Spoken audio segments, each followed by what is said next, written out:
Vaikka täällä maalaukset käynnissä pikkuhiljaa rupee väri muuttumaan.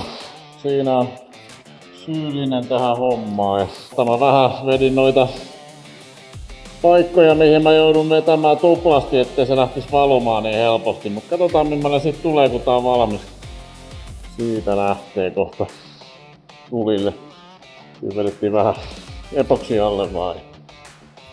No, palataanko? Siinä se on maalattuna. Toi tulee vielä mustalla, niin jätettiin se maalaamatta, mutta muuten näyttää täältä. Kivasti kiiltelee. Ai että, ai että!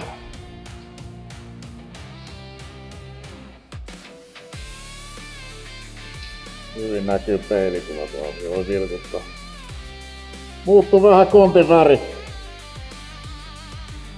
Tossa tyyppikilpi, siinä on teippi. Se otetaan pois. Otetaan vielä video, kun saadaan tää suojauksista, mutta onhan tää niin hieno.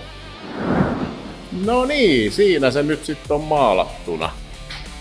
Tää pukki nyt tuli sit samaa väriä kuitenkin. Tuli sellaiseen päätökseen, että mun mielestä se hävii kivemmin tohon kuin se, että se olisi musta. Makuasioita, mun mielestä tää ei oo parempi. Siinä näkyy toista kylkeä. Ja täällä oli tää tyyppikilven paikka ja hanuri.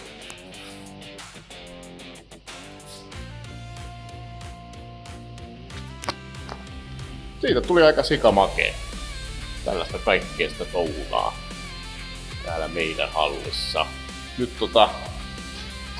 tän viikon alkuaskeleet tuli siinä ja nyt ruvetaan sitten touhumaan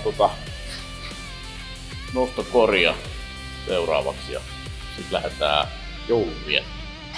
Ei muuta kuin hyvää joulua kaikille. Moi moi!